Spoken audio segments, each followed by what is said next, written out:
bottom. Okay, it says I'm recording to the cloud. Good. The cloud being the library in the Zoom rooms. So it's being recorded now. I hope we're going to be able to find it later, but it's being recorded, okay? So a lot of people I see, obviously, I look at every contract that comes through Keller Williams Naples or Keller Williams Marco, and I do that because it keeps me informed as to what's going on in the market, and it allows me to be at least somewhat helpful if I see things going off the rails. So that's why I do it. It's kind of time consuming from time to time, but I think it's worthwhile, and so far I'm continuing to do it. And when I see a big zero in the inspection time period, or a buyer waives inspections in the other terms and conditions, I immediately go into a fetal position, and I get very concerned. And here's why. Buyers beware. Please don't let your buyer do that. I mean, I'm not trying to spend your money, but if the buyer says to you, you know, Mark, I don't care about inspections, I'll deal with anything, you know, forget it, and I don't want to spend $400. Okay, well, would you allow an inspection if I paid for it? Because you are the one that's going to bear the brunt of this decision. You know, you're the center of the transaction, and believe me, the calls I get to broker Jeff are out to hear the buyers screaming, saying, I was duped, I was sold a bill of goods, I didn't know about it. And it's all has to do with the fact that I had an opportunity to find out what was going on with this house. I've had contractors call me and say, you know, there was a leak in the AC and now I got mold. What are you going to do about it? What's the seller going to do about it? And the answer is nothing. They're not obligated to do anything. And unless you can prove that they were aware of the defect and didn't disclose it, you're out of luck. Could be lots of dollars. What is the impact of the agent paid inspection? You know, the few times I've run into it, I've just done a credit at closing. I've let the buyer contract with the inspector so that I'm not involved in that relationship, but I do offer them a credit for the inspections that they would do if they didn't have to pay for it. So you know, again, you're talking about basic radon air quality pool. I think if you can at least get them to the first step to inspect the overall premises and make sure there isn't anything, you know, glaringly wrong, whether you want to go into radon, mold, pool inspections, those are questions. But I'm just saying, when the buyer waives those, they waive a lot of rights, and including not only their due diligence period, but the buyer has absolutely no rights to go into the property at all until the walkthrough inspection. So I've waived my inspections, and now I call my agent and I say, look, I'd like to get in and see it, you know, and I've only seen it once. Sorry. I'd like to get in. I've changed my mind. I want to do an inspection. I don't care if I'll swear in blood that I won't ask the seller for anything, but I want to inspect it. Seller have to let you in? No. Seller has to let an appraiser in. That's fine. But no type of visit from the buyer is permissible to the seller. Now, I've seen sellers say, go ahead, and now all of a sudden the buyer discovers something. Now there's a fight. I've waived the inspection. I have no rights, but now there's a fight. So understand, if your buyer says, I'm waiving inspections to make my offer look better, explain to them, well, that's fine. The next time you're going to see this place is at the walkthrough inspection, the day of or the day before closing. Are you okay with that? Well, no, I want to go see it. I want to measure for drapes. I want to do this. I want to do that. Sorry, not eligible to you when you waive the inspection period. So there's no research time for permitting and survey issues. As we've talked about, if you added some language into the contract that the seller does have an obligation to look at a municipal lien search and take action if necessary. If you don't put that language in, you just submit a straight as-is contract, no inspections. There's no possible request to the seller. There's no rights to visit the property before the walkthrough, and no real time to do much with permitting and survey issues. You know, if it says that the seller will close, in the language, the seller will close all open expired permits and also will deal with any. How do you know about those? Your due diligence period is 0. You're in contract. Your municipal lien search could find that out, but you're past your due diligence period. The seller may be obligated to take a look at some of these things, but it's very difficult if you can't get in the place or access it for any reason. That very difficult for you to understand what's going on. So that's my soapbox. Please try under almost any circumstance to have your buyer make an inspection, and even if it's a simple basic inspection, as I say, which includes appliances, air conditioning, roof inspection to the extent that an inspector is capable, attic inspection for termites and rodents, see if the appliances are all working, generally looking for any types of leaks, wet walls. You've opened up a sink that's had a leak. What's happened? It's kind of stained and nasty under there.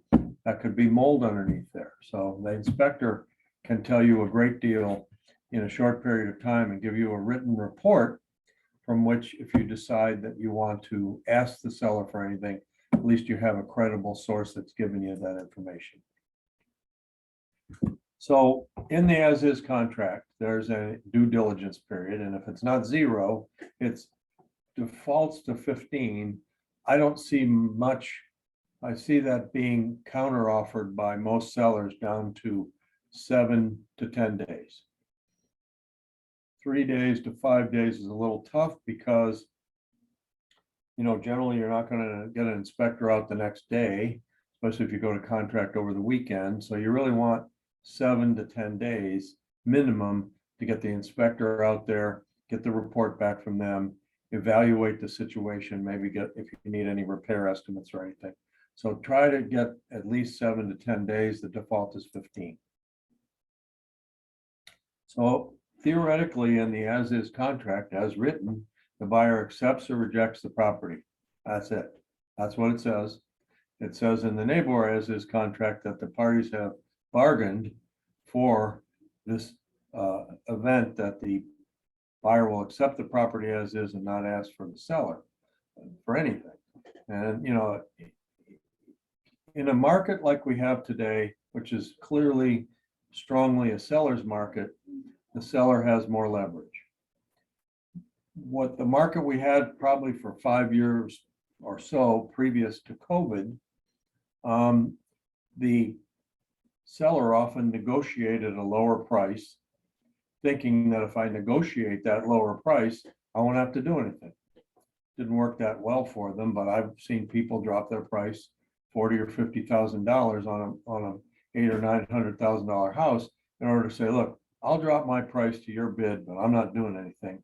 It didn't work very well for them, but oftentimes the seller in a normal balanced market has bargained for a little lower price, the idea that they're not going to have to do anything, and they're not expecting the buyer to come back and ask them for anything.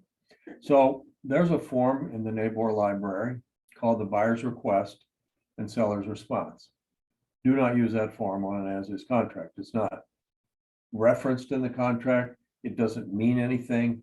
The seller doesn't have to sign it or respond to it. But I see time and time again, a buyer submitting a buyer's request and seller's response to a seller on an as-is contract. If you got the seller, please explain to the seller that this document means nothing and that you're just going to return it to the buyer's agent and say, we have no interest in or responsibility to respond to this. And oftentimes I'll get a call. Well, the seller rejected our buyer's request. what kind of contract is it? As is. Well, that doesn't mean anything. I should still be able to ask. No, understand that the premise of an as-is contract is I have X days of due diligence with which to accept the property or reject it. So I have no authority. There's no language in the contract that governs any of this. The document means nothing. You can request a repair or credit by submitting an amendment to the contract, all right? So you're actually amending your as-is contract to say, I would like you to repair the air conditioner. It's not functioning properly. I would like you to deal with a leak underneath the sink. I would like you to deal with the fact that the stove, two burners on the stove don't heat properly. You know, anything that's found by the inspector, you can ask the seller to fix it. Is the seller under any obligation? No. Can you ask? Yes. And when must you ask by? You must ask and have a response from the seller by the end of your due diligence period. So just the fact that you've requested, if you have a 10-day due diligence period and you're at day 9 and you haven't heard anything back from your request that you sent 3 or 4 days ago, it's okay to maybe verify with the listing agent. Will the seller be responding to our request? And you got crickets, then you've got to make a decision on the last day of due diligence, whether you cancel and get your money back or whether you accept the property in the conditions and again, without any response from the seller. So understand that just because you request it, it's not like the regular contract where you make a request, the seller has 10 days to respond. There's no response time at all or any recognition of any response time. You can ask for a repair. You cannot expect a response. So remember, the underlying premise of an as-is contract is the seller has no obligation for repairs or credits. So let's talk a little bit about the most popular contract form by a mile is the as-is contract with a due diligence period. I'll remind you that there is an addendum to the regular contract called right to inspect, right to terminate. And I have converted some of our peeps over to that because that gives you the same due diligence period, but the seller is agreeing in that amendment, or excuse me, that addendum to say if the buyer decides to move forward, the seller will make repairs to defective items only. So it's a little bit cleaner in that I still get the due diligence and I'm notifying the seller that I do have the right to ask them to repair or address anything that's truly defective as defined by the contract. So you kind of get the best of both worlds. You get your due diligence and you also get your right to proceed. If there's a problem with that is the majority of agents don't know what that addendum means or does. They're looking for an as-is contract and you've submitted a regular contract with that addendum, may not be effective. Seller has no, I keep saying this. So remember that if the buyer's going to ask for repairs, they have to have a signed amendment with both parties agreeing to what's going to happen, a credit, a price reduction, a repair, or 2 or 3. That has to be signed in advance of the due diligence period.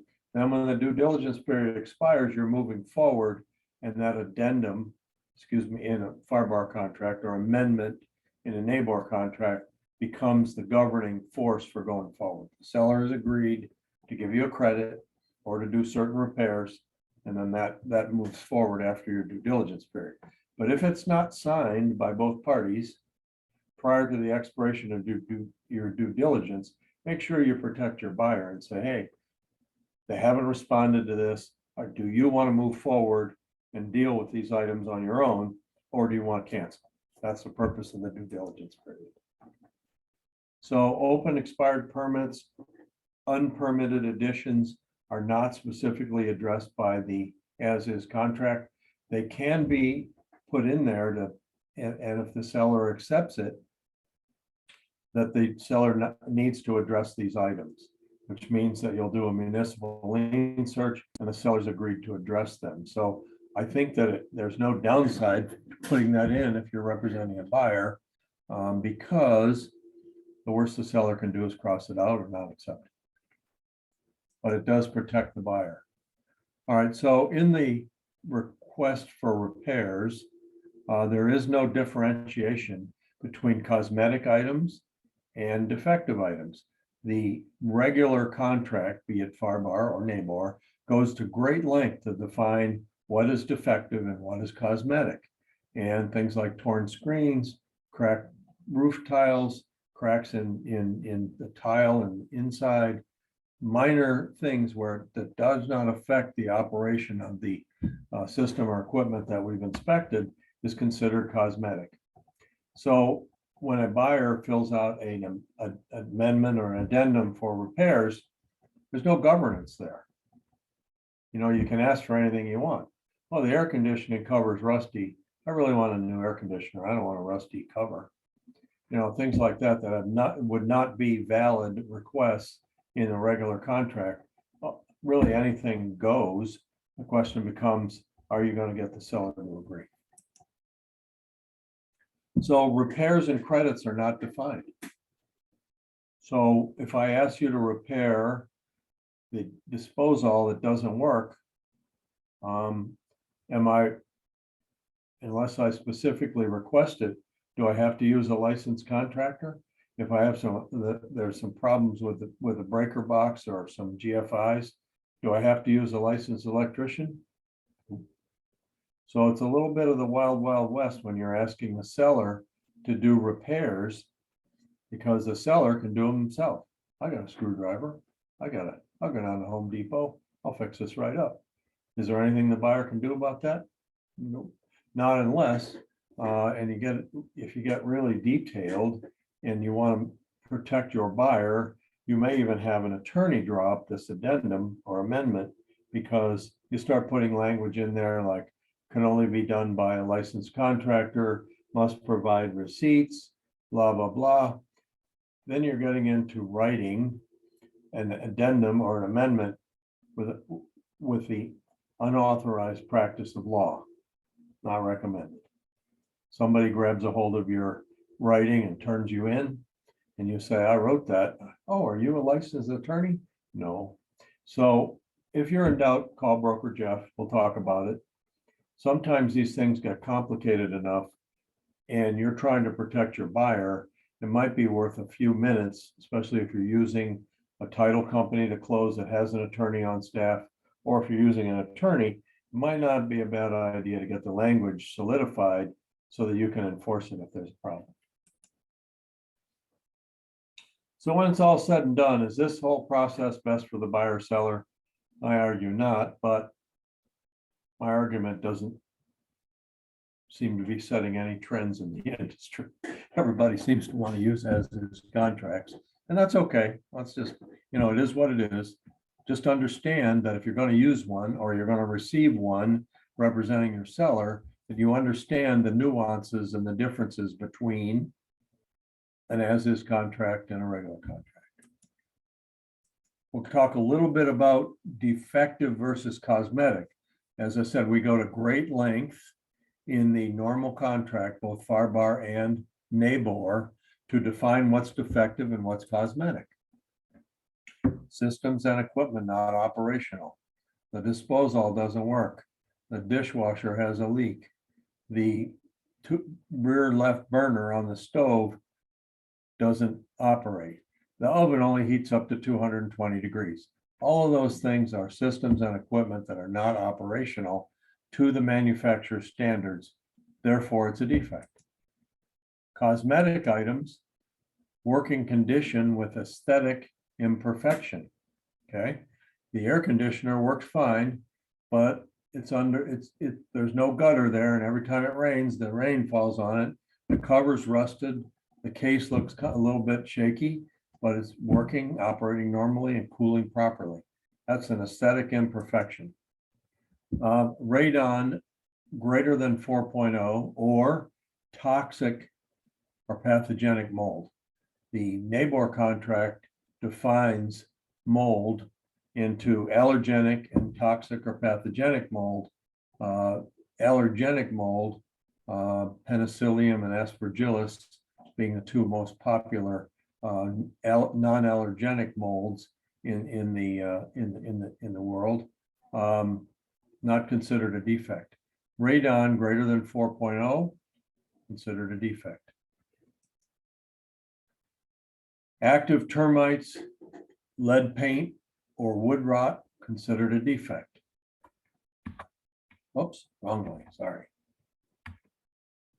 Open and expired and void permits, considered a defect. Corrosion, tears, scratches, cracked floor tiles, roof tiles, cosmetic. Torn or missing screens in the NABOR contract, cosmetic. In the FARBAR contract, defective. There's a few areas of difference there. How about the roof is 18 years old, it's not leaking? Is that a defect? No. Yes, but all of these things can point out to you, working with your buyer, reading your inspection report, trying to figure out how to proceed. All of these things could govern your request to the seller. So here's the form that we don't want you to use, and is often used by real estate professionals, use that word, that aren't familiar with the difference. You can use an amendment, or in the case of FARBAR, an addendum, where you're asking for specific repair requests or a credit. Suggest if you do this, you use the language out of the inspection report or something governing you, so that you're not creating a document on your own. If it's complicated, maybe even an attorney needs to write this up. And yes, you can refer to the inspection report, which you can submit with this, but which the seller in an as-is contract does not have the obligation to accept. And there are many people in best practices saying, if you're representing a seller on an as-is contract and the buyer offers to send you over the inspection report, say, well, I'm sorry, that's TMI. I'm not sure that I want that. I'm not sure that I want to rely on something your inspector said that I'm now going to have to disclose.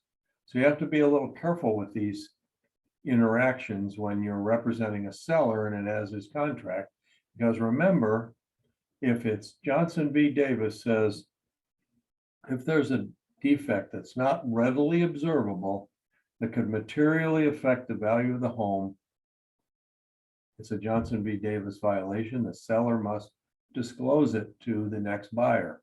So if the seller's looking at all this going, I don't want any part of this, walk them, there's plenty of fish in the sea, it's a hot market, understand that now you, the agent and or the seller, know about a defect, you got to disclose it. So one of the conversations you could have with your seller, if you get information like this from a buyer, is, you know, Mr. and Mrs. Seller, I know you're not happy about this, and neither am I, but there's a high likelihood if we take this up, reject this contract, and take another one, that they're going to find the same thing.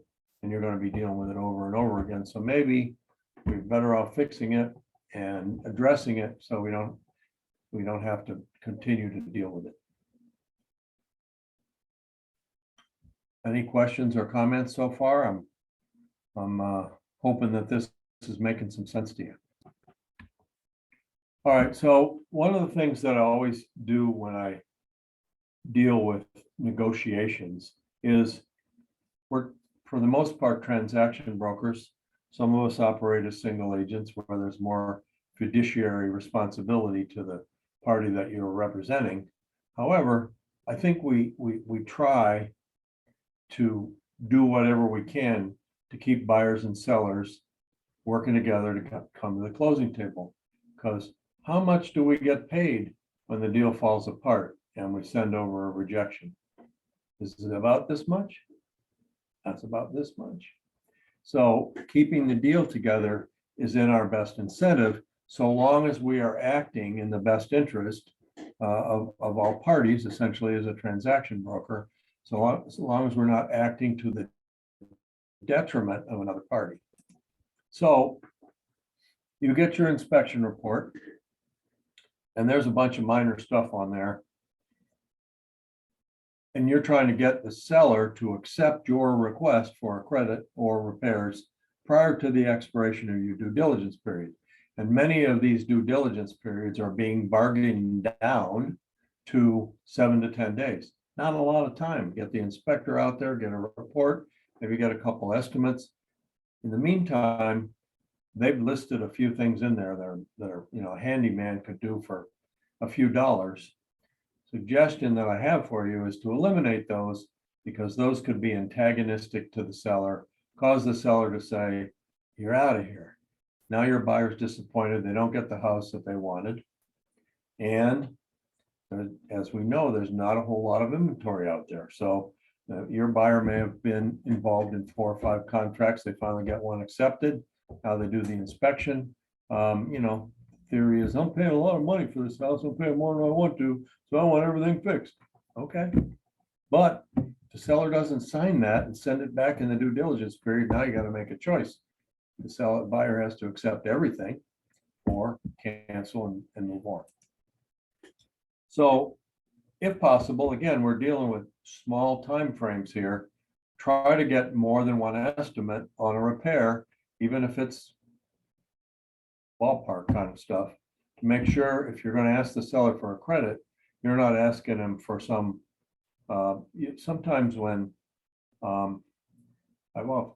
somebody else told me that if you move to Naples, people feel like there's $100 bills falling out of your pocket. So I don't know whether that's true of you, but it's not true of me. So, oftentimes you'll get a repair credit, a repair estimate that's way out of the ballpark. They figure you don't know what you're doing, and you're buying this house and you got some money, so it's $10,000. And you get a second estimate, it's $2,500. Not unusual. Please protect your buyer by getting what you feel like is, if you get 2 that are fairly close together, okay. But if you got one that's way up here and one that's way down there, maybe you really need to have an idea what this thing's going to cost. Okay, so here's the easy part. Leave the ego and emotions out of the process. Are buyers emotional? Are sellers emotional when they get a request for repairs to their perfect house? So try as a real estate professional to let the ego and emotions settle down a little bit. Take it easy. Let's talk about this. But the minute emotions get in and things spiral out of control, bad things happen in the transaction. Seller and agents must accept responsibility and must disclose defective items to future buyers. A very key point here, that if you only retain 1 or 2 from all of them, that's it right there. I'm a seller. I accept an as-is contract. I don't expect to make any repairs at all. I just want to sell my home and move on. And now I get a request because there's a wet wall in the back by the lanai, soaking wet. Not good. Do I have to disclose that to the next buyer that comes along? Is that a defect that's not readily observable that could materially affect the value of the home? You didn't see the wet wall when you walked through. Maybe it didn't rain that day. Maybe it rained the day your inspector came by, or 2 days before. All of a sudden that back wall by the lanai where there's a problem is soaking wet. So now the seller knows about it. Does the seller have to disclose it, or at least take action to correct it? Yeah, absolutely. So there is a little bit of leverage that the buyer has in this process. But again, it's a seller's market. There's not much inventory. So asking for a lot of ticky-tack things may cause the seller to say, there's nothing significant in here. I'm not signing that amendment request. You either take it or leave it. If you leave it, I'll go back on the market. The buyer may want to take a credit and have control of repairs after closing. Remember, we just talked about getting a couple of estimates. One example that I think is kind of significant is radon. Your radon comes back, and if it's close to 4, maybe that's not, maybe there's just a matter of proper ventilation and everything. If it comes in at 10, you got a radon problem. Oftentimes, the lead time for doing a radon mitigation, which has to have the approval of the homeowners association, the architectural committee, and it has to go to the city or county for a permit, and then the process can begin. This could take 6 weeks. You might want your closing in 3 weeks. What's better? Delay your closing, let the seller do that, or take a credit, and then your buyer has control over the repairs after closing. They can hire whoever they want. They can be there when the repair is being done. They can get a receipt and some kind of warranty on the work. So a lot of times it's easier to ask for a credit. Now remember, if you're using financing, you don't want to take a credit for repairs. You don't want to ask for a credit for repairs or take a credit for repairs and have that get in the eyesight of the lender. Because lenders don't like credits for repairs. That immediately triggers doubt on their mind about the quality of the house that they're lending on. So you take a credit, you say, seller to credit buyer $5,000 toward their closing costs and prepaid, or $5,000 at closing. There's no implication in there that this is a repair situation, so that when you submit that amendment to the lender, who now sees that you're getting some credit on your closing costs and may help your loan approval or your underwriting, then there's no suspicion that this is because there's a defect in the house that the lender doesn't need to know about. So always work together to find solutions. You know, chances are in this day and age, you're representing the buyer. My suggestion and best practice is to call the listing agent right away. Try to build some rapport with them, find out about how many other offers are involved, find out if any of the offers are also being represented by the listing agent, which may create a commission situation for you. Find out if there's anything that the seller wants has nothing to do with the list price. Maybe the seller doesn't want to move out until March 17th. That's when their new home is closing. They'd like to stay on. So you might put that in your offer, and your offer might get accepted over another even somewhat higher offer because there's terms in there that are good for the seller. So just as you're building that rapport during negotiations for the contract, now you're under contract. Now you want to try to build a good rapport with your fellow buyer agent or seller's listing agent. And in doing so, there can be some good conversations. You can call them and say, hey, you know, we did our inspection. We have a few issues. Can I discuss them with you? Sometimes the listing agent will say yes. Sometimes they'll say, I don't want to know anything about it.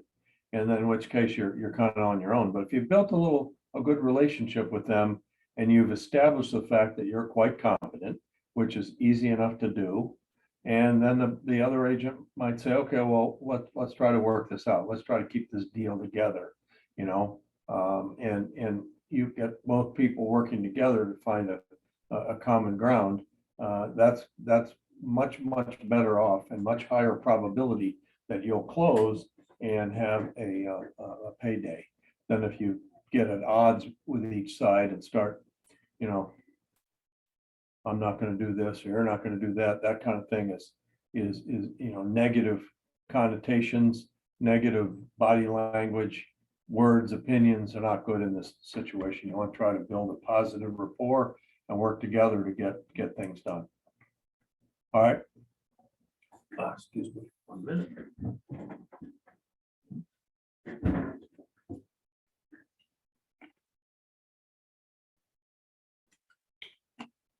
Thank you. So we talked a little bit about the seller's maintenance obligation, which is in every contract. And it says that on the day of contract, the property's in this condition. If anything transpires between now and my walkthrough inspection, the seller's responsible for that. Silly example, the seller says, I don't like paying my water bill. I'm going to turn off the sprinklers and the heck with the lawn, or the heck with the shrubbery, or the heck with the lawn care. You as the buyers have the right to go and say, hey, this lawn has not been watered properly. It's half dead. Look at these shrubbery over here are overgrown. Some of them are laying against the house.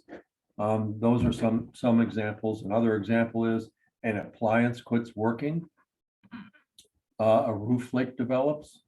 Termites in the attic, things like that could happen, especially if there's, in today's world, we're probably dealing with 60 days or less in closing, sometimes 45, in case of cash, 30. So there's not that much that can go wrong, except your walkthrough, you want to inspect that. And if you find things that are wrong, that weren't there on the original at contract and during the inspection, you have every right to ask the seller to address those items. And as a matter of fact, you have the right to escrow up to 200% of the cost of those at closing. If you're going to go ahead and close it, the seller still has work left to do that they've committed to. So understand that seller's obligation is true regardless of the terms of the other terms of the contract. Okay.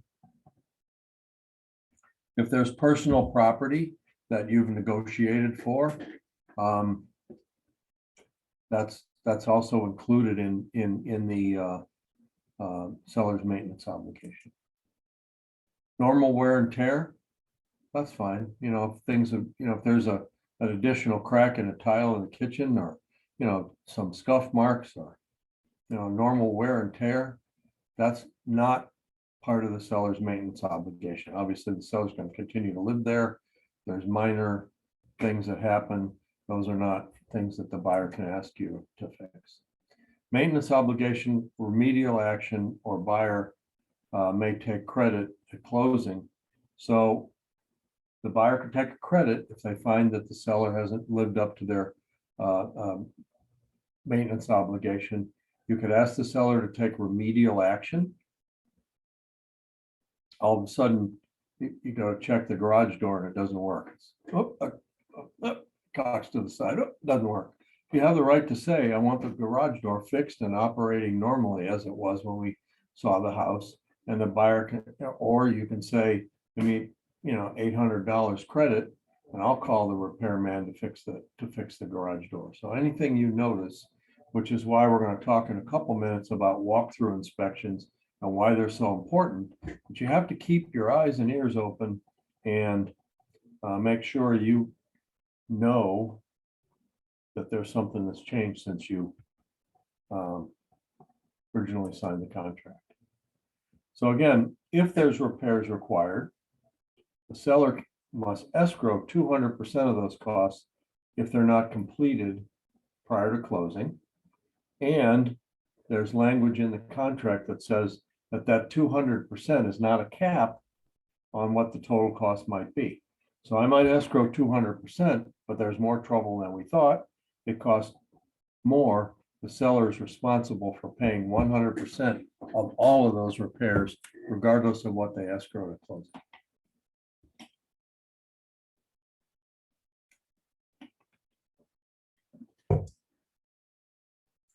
All right.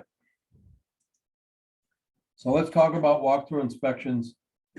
Again, I guess in my experience, the walkthrough inspection is probably one of the most important things that can happen, especially to protect your buyer. Make sure that everything's copacetic before you go sign on the dotted line for thousands or hundreds of thousands of dollars. Okay, so buyer calls you and says, hey, Brian, I'm not gonna be able to make it down there. My flight got rescheduled. Why don't you go ahead and do the walkthrough for me? What's Brian's first reaction? Oh, no, can't do that. My broker would string me up. I don't like being strung up, but we don't do walkthrough inspections. If you notice that the lines in the contract say the buyer or designated representative shall, you do not ever want to be the designated representative. And here's why. First of all, your E&O insurance will not cover a missing painting, missing appliance that doesn't work, that you thought, you didn't bother to test, or you thought it was working, air conditioning not cooling properly when it felt like it was cool, it was a cool day outside. You don't ever want to do that. If the buyer says, I can't make it there, you've got to say, look, I'm happy to open the doors and attend it, but I cannot be the responsible person. You cannot ask me to verify that everything's okay, because that's not that's not a liability that I can assume. This is your chance to check everything to make sure it's okay, and it's your opportunity. So if you can't be there, I've got a few suggestions. Didn't your neighbor Sam? Didn't he the one that introduced you to the complex? Yeah. Well, why don't you call Sam and see if Sam will show up? He knows the area. He knows the complex. Always consider bringing back the inspector. Why? The inspector will normally charge $100, maybe 150 tops, and they can come and say all the repairs that you've requested are done properly. They can come and make sure that the systems and equipment are working normally, especially the big systems like the air conditioning and all that. And they're the ones that you would pay to really make sure that you're getting what you said you're getting, that the repairs that the seller has agreed to are done and done properly, because this is your last chance before you own it.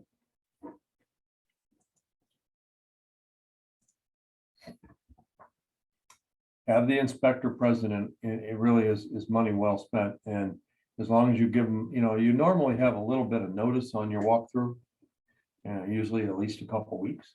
So make sure you reach out and try to get that same inspector, who may not have an open schedule, but if you say it's 2 weeks from Thursday, chances are you'll get that inspector to come back. They already know, they've got their report, they can help you out all. So you want to also verify all items to convey a closing are present.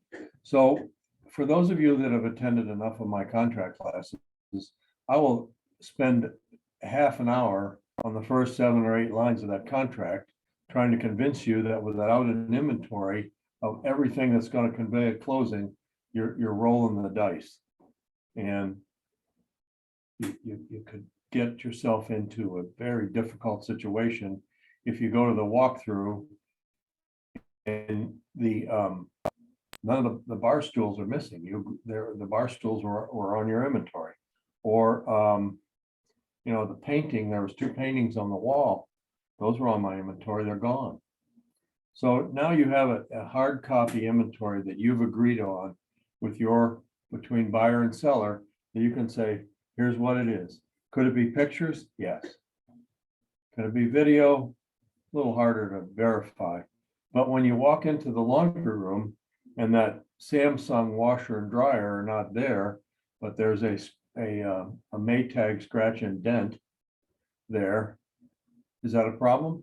Sure it is. You've agreed that these appliances that were there when we went to contract and cut the contract, you've agreed that those are going to be there exactly when they're there. Suppose you go in the garage during your showing or your inspection, and it's just packed with stuff you don't want. And the seller says, I'll get all that stuff out of there. Don't worry. It'll be clean and broom swept by the time you come through. You open the door to the garage and it's packed. So now you got a problem. The sellers agreed to get that stuff out of there. The sellers agreed to leave the premises in broom swept condition. And now it's not broom swept. The refrigerator is still full of food. The garage has still got a bunch of stuff in there that you don't want, that's when you have to say, all right, I'll get somebody in there to get all this stuff out of there. And it'll probably cost $250. So we're gonna escrow $500 of the seller's money at closing to make sure that gets done. It's also your chance to confirm the condition of the property. If you walk out and the pool is green with algae, it's a problem. But should be flowing real nice, looking powder blue. Something could have gone wrong with the pool pump. The seller's flown the coop, not there anymore. That's your chance to confirm. The whole back lawn is dead. That was really nice and green when I was there. What happened? Oh, the sprinklers don't work in the back anymore. That's your opportunity to make sure that you're getting what you're paying for as the buyer. So again, the seller's maintenance obligation. By the way, just to throw in one additional piece of hopefully convincing evidence that you shouldn't waive your inspection. So if you're not able to go in the house from the time you first saw it to the time you do your walkthrough, how will you know if the seller's maintenance obligation is, how will you enforce that? How did you know? You saw it once when you were viewing it, you wrote the contract, now you're back there at the walkthrough. How do you know? Was there damage to the shrubbery in the back? Was there a hole in the screen? Was there a big cracked tile in the middle of the kitchen? I don't remember any of that. Well, how do I establish if I know what it looks like and I have it inspected and I've got a baseline, I have the right to enforce that baseline, and I have the right to ask the seller as the buyer to escrow up to 200%, that not being the total amount of their obligation. Always, always, always do the walkthrough. That is one area where I've seen people cut corners, drive by, walk through in 5 minutes, and then all of a sudden they close and they move in and uh-oh, where's this? What's that? How did this happen? So always do your walkthrough. Okay, now we're at the part for the Q&A. I'm back. So to me, that's one of the most important parts of the contract. And one of the things that I guess if I took the sum total of all the questions I get from people, it really has a lot to do with the mechanics of how to work an as-is contract, how to do an inspection, and some of the things that are really different in the let's pop through that real quick so you can see the difference.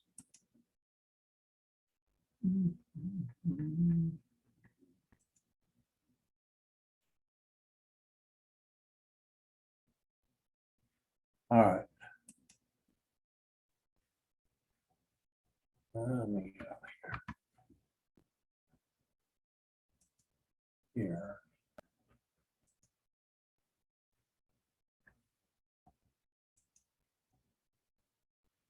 Let's see. Oh, no, this slide here. There we go. All right.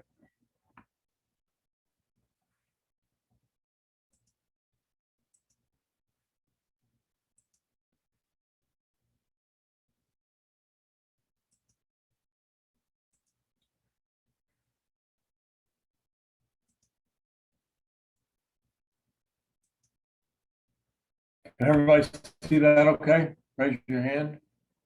Yes, does it say inspection, timetable, normal contract? Okay, all right. So I'm gonna go through, this is two different presentations.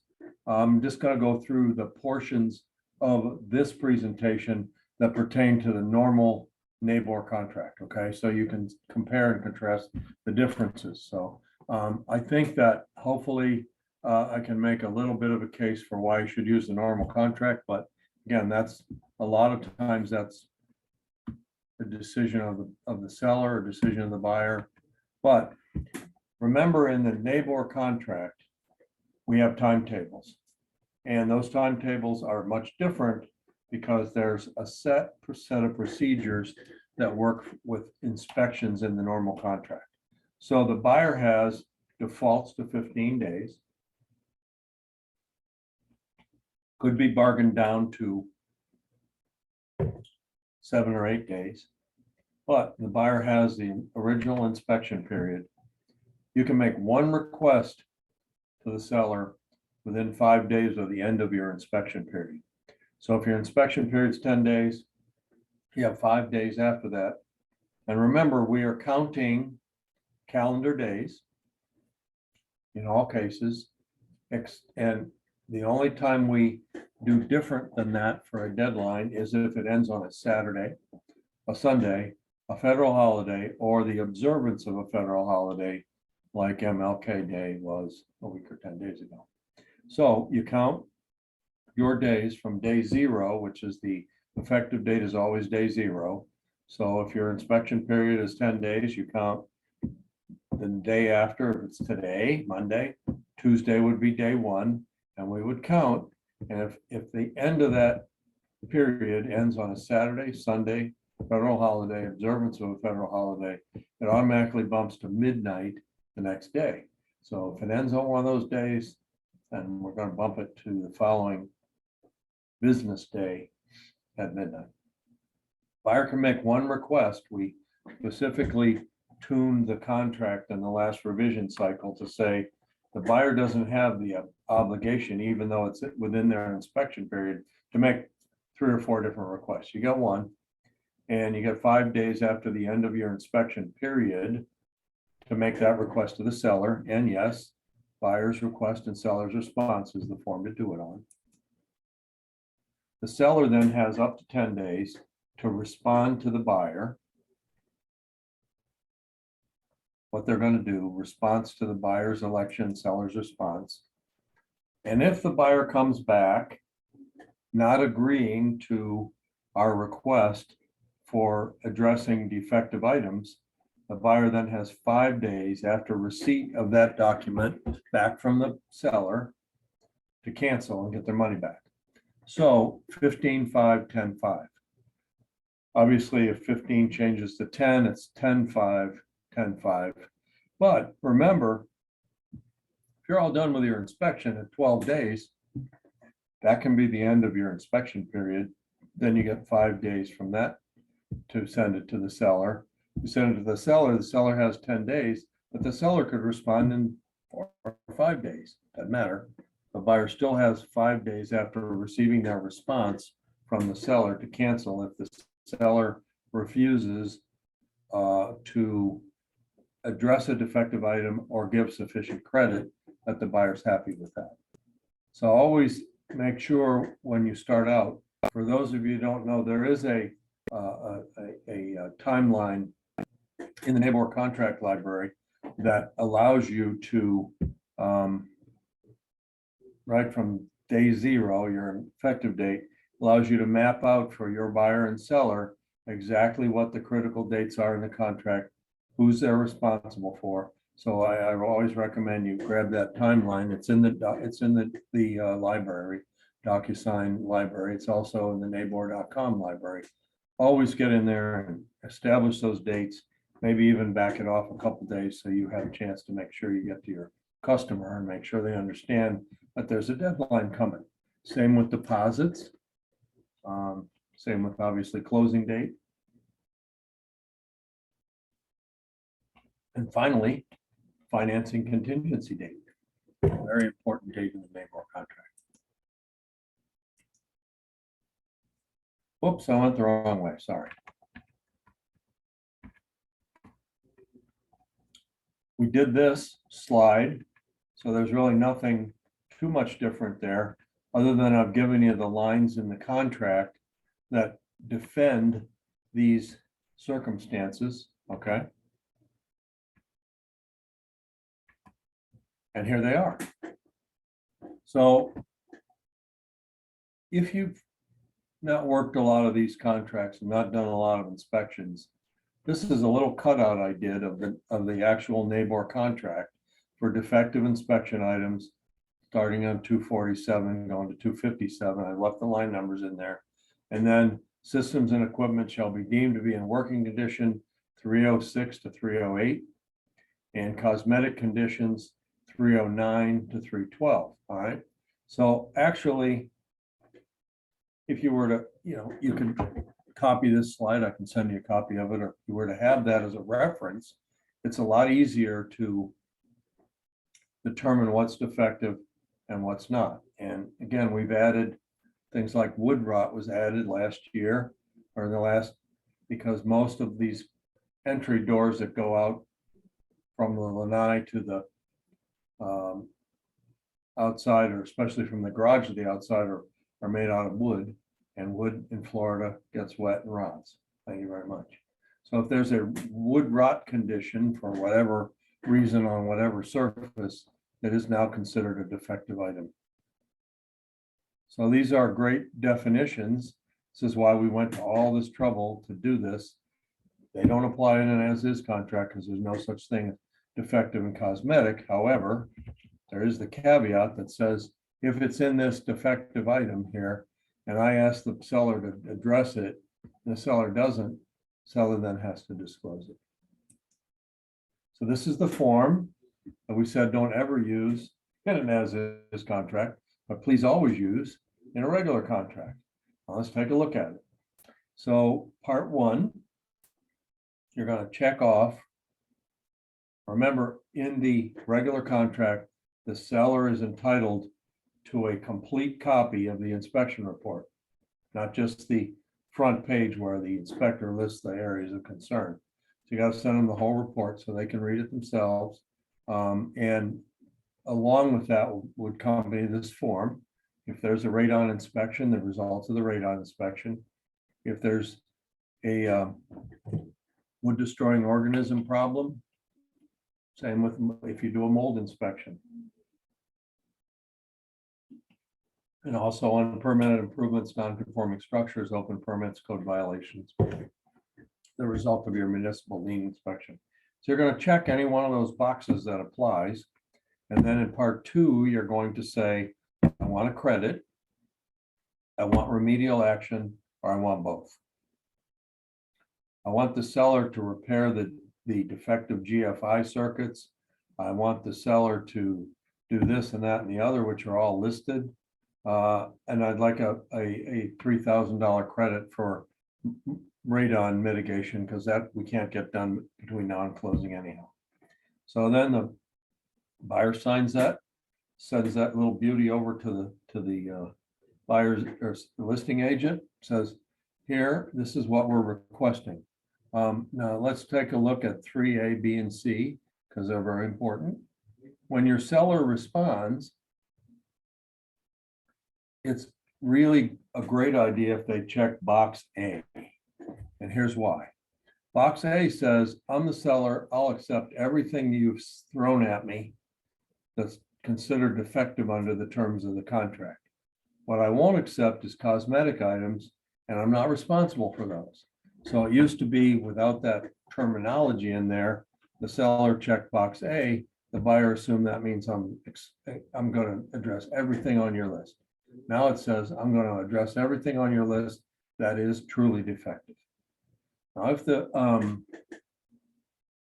seller decides for some reason to check box B or box C, then it's considered a counteroffer. And when it is a counteroffer, it goes back to the buyer. And remember, the buyer then starts that 5-day window upon receipt to cancel.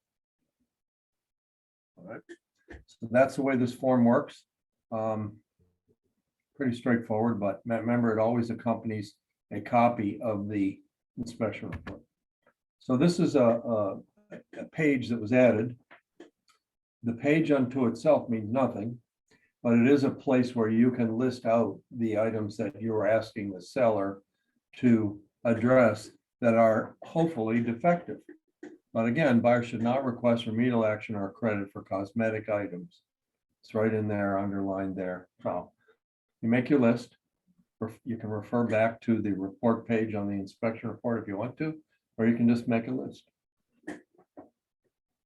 Then once you have that list, you combine it with this, send it over, the seller responds in part 3. Okay? This is pretty much the same as we talked about. And same there we talked about, so not too much different there.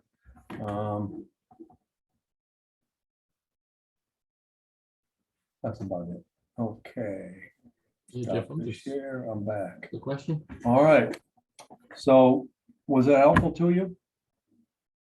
I mean, we really got good feedback from the audiences when we presented this at Naples, because it kind of takes a very complicated area and tries to break it down. Are there any questions? I don't see anything in the chat. Quick question, can you hear me, Jeff? Go ahead, Monty. Thank you. On that, I guess I'll call it a counter offer on the inspection notice. Sorry, go ahead. Yeah, if the seller rejects the inspection notice, it's still an active contract, as it was stated before. Is that correct then? In it, we're talking a regular contract or an as-is, an as-is? Another regular contract, right? That addendum we just spoke about. The request to repair defective items, the buyer then has 5 days from receiving that rejection to say, uncle, I'm out. And there's actually a box there's a request form, termination of contract buyer notice. There's a checkbox in there that checks that the seller has rejected their request for repairs, therefore they're terminating and they want their money back. Okay. So that as long as you're in that 5-day window, now if you call me at day 8 and say, what do I do now? I say, I guess you go ahead and close because you bypassed your 5-day window.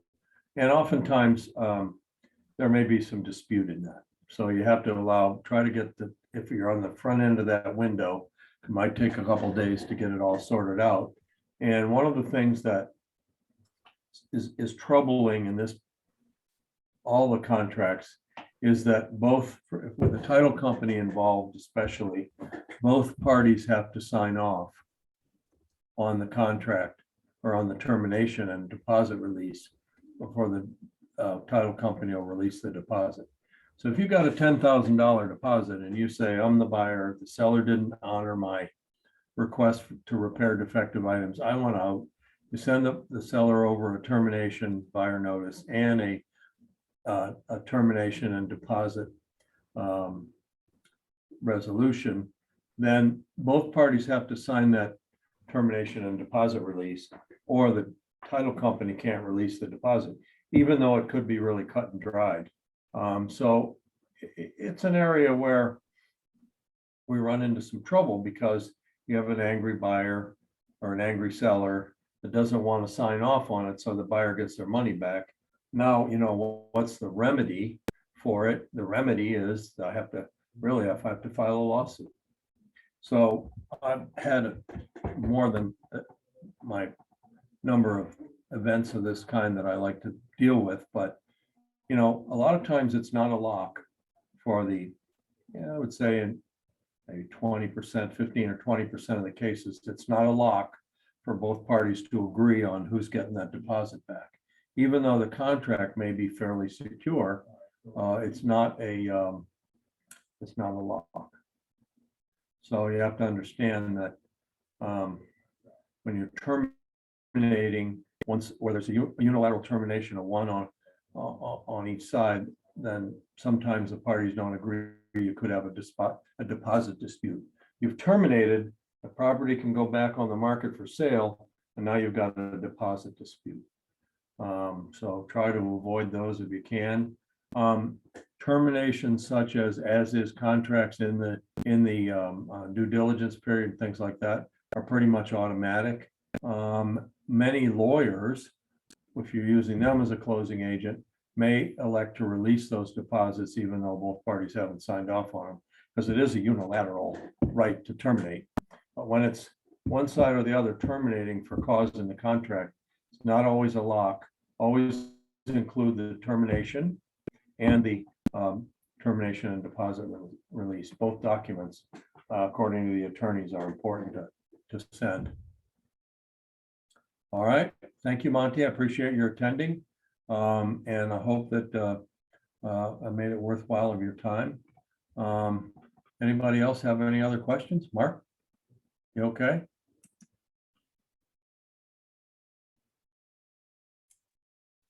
Yeah, Okay, just one quick question, Jeff. Of course, my apologies. I had to step out for a second. And I was just wondering, was there anything really critical that I missed between? I was going through waiving inspections and then I had to run out and I came back and you were doing defective versus cosmetic.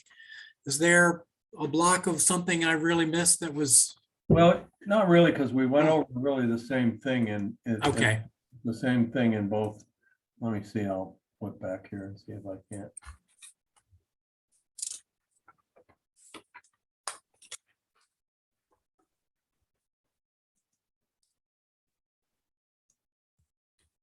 Let's see. I can share that.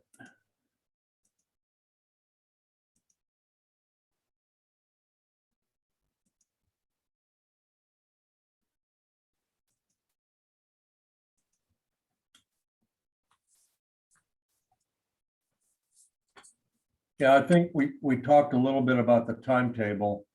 Okay. Again, the buyer completes all the inspections. It's 15-day default, but it's usually bargained down to 10 to 12. okay, Again, the as is, the buyer accepts or rejects the property, period. You can't submit that form we just went over at length.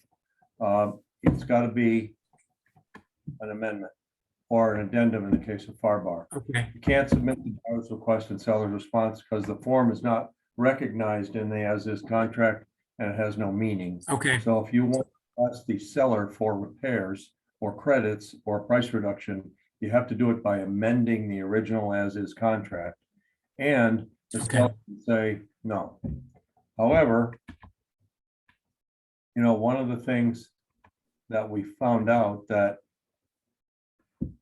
it's important that that amendment has to be signed by all parties prior to the expiration of the due diligence period, or the amendment means nothing. So the question is, I'm in 10-day due diligence period. I'm at day 9. I've sent an amendment over to the seller to say, I want you to do the following repairs or give me a credit or whatever you want to do. And there's no response. You've got to remember to protect your buyer's deposit by canceling at the end of the due diligence period, because the lack of a signature on that amendment by the seller doesn't obligate the seller to do anything, okay? Okay. Open expired permits, liens, again, we have language you can add to an as-is contract. okay, It's the seller's responsibility. If you're going in as is, I recommend you get that language. I can text it to you at any time. okay, We talked about defective and cosmetic, but remember the as-is contract amendments, they don't differentiate. I think it's important you understand what's defective and what's cosmetic, because remember, if these items are deemed defective, but the seller, once they know about it, you can't use that form, you can use that form. But remember that the seller has to disclose to any future buyer anything they learn that's defective. All of a sudden, the back wall next to lanai is all soaking wet during the inspection. Seller didn't know about that. And maybe it had noticed it after a rain. So that's a defective item, not readily observable. That's got to be, that could materially affect the value of the property. That's got to be disclosed. So if either the listing agent or the seller finds out about this stuff, they have to disclose it. They can say, I don't want to do anything about it, well within their right, or not respond to a request, well within their right. But they would have to disclose that or repair it. understood. All right, so Okay, we just did all this, I think. okay. No, thank you very much for going back on that. No problem. But remember, seller and agents must accept responsibility and must disclose defective items to future buyers. Right. So an argument that you have, if you're representing a seller and you get a request to repair the disposal that's not working, and you say, forget it, I'm not doing that. well within your right. Do you have to tell the next buyer that your disposal doesn't work? Yeah, you do. Mhm. So Okay. there's a little bit of leverage in an as-is contract for the buyer to request the seller to repair something that's truly defective or give them a credit. Now, again, I said in the first line there, don't play chicken's play there, you know, I Right. want this, that, and the other, things that are mine that can be done by a handyman after you take possession. Much Right. better than trying, if you complicate the request to the seller, and the seller doesn't sign it, you're gonna get to a point where you either have to take it or leave it, or walk away. And remember, there's no inventory out there. So you know, you have gone through 5 contracts to get to this particular place, right? And now all of a sudden, you gotta decide, do I wanna move forward and accept these defects, or do I wanna walk away? And it used to be a Okay. lot easier when the market was more balanced and there was plenty of inventory out there. The seller might have been more likely to repair something that wasn't even a big deal in order to keep the deal together. Now they're like, oh, you know, it's been 3 weeks. My place is worth more than it was 3 weeks ago. You know, Yeah. all right, Yes, sir. Thank you very much. problem. No problem. Is there anybody else? Lauren, you all right? Yeah, I am. I was gonna ask, if I email you, are you able to send the slides from today? Great, Absolutely. thank Just you. send me an email, jonesnaples@kw, and I will respond with the slides. No Perfect. problem. All right. Anybody else? Well, thank you all for attending. I appreciate you. Hope you learned something. I think that a couple of these presentations were some of the most popular we've had at Naples recently, because they're dealing in really a difficult topic, and we're trying to break it down a little bit and explain both sides. So thanks for your time. Good luck to everybody. And, you know, you're always welcome to text me or email me if you have a question. I'll try to get back to you as soon as I can. Thank you all.